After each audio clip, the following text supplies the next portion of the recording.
Hi.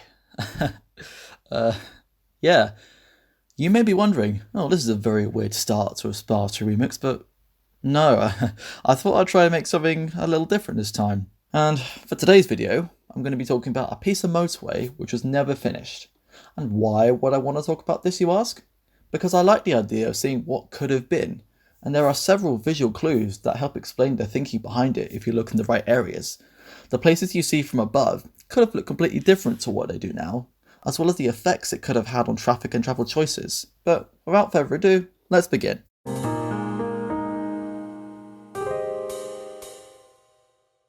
During the 1960s, demand for road space was skyrocketing, and the mostly single carriageway A23 in London was becoming seriously overcrowded. People who wanted to go to Brighton were becoming more and more reluctant to go there just because of the state of the road. To help solve the problem, the Ministry of Transport envisaged a new motorway starting from near Balham in South London and running to Crawley, which would provide a faster and more convenient route out of London. Obviously, the section from the M25 to Crawley did get built as planned, but if we look north of the M25-M23 junction, you can see a small section of paved road continuing over the junction with the A23. This was the start of the abandoned London section of the motorway, which was supposed to have continued north on this line shown here, and terminate by connecting with a major distributor road that was part of London's infamous ringway scheme. I won't discuss it much here as so many people have covered it already, but basically it involved turning most of London into a concrete maze of motorways during the 1960s to help cope with increasing demand for travel. Unsurprisingly, the scheme faced so much opposition from residents that only a very small percentage of it got built.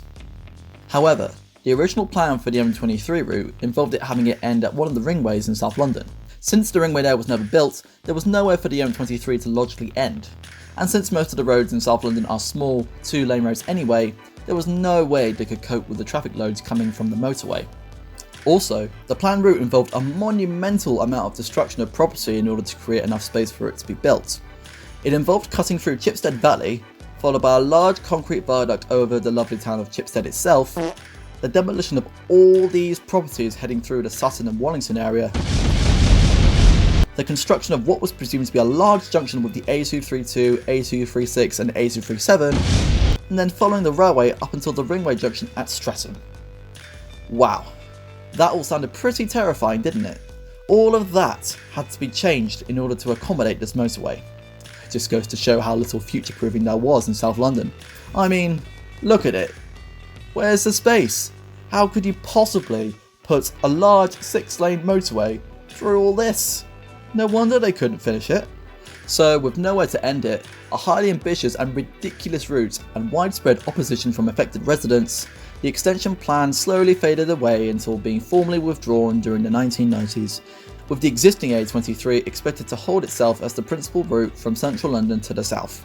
A blessed relief for all the communities affected by it, but a curse to all the people who have to use the existing road every day.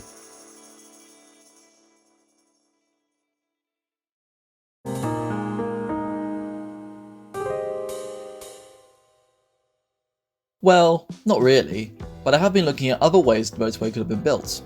The original plan would be impossible to build, so here are some alternatives I came up with. Maybe, instead of going all the way into London, the motorway could end at Croydon instead? It's quite a big commercial hub, and traffic travelling to and from the area could benefit from an easier link to the motorway network. It could possibly follow, or even run alongside the Brighton main line to try and minimise the amount of properties being destroyed. Or if that's too much, we could try and mix and match upgrades of the M23 and A23 south of Croydon. There are some spaces in Purley where the A23 could just be upgraded to 4 lanes, and possibly even bypassing Reedham using space from the railway next to it. The relief road recently built in Coulston could also play a vital role in providing this link, but the terrain near Hooley is complex and there's no easy way of dealing with it. You would either have to widen the existing road, or dig through the hills and bypass the village. Personally, I think an extension to Croydon using bits of new and existing road would be the most economical option if the plans were ever brought up again. But considering the current climate, I'd be very surprised if any new road building plans were brought up at all for the next few years.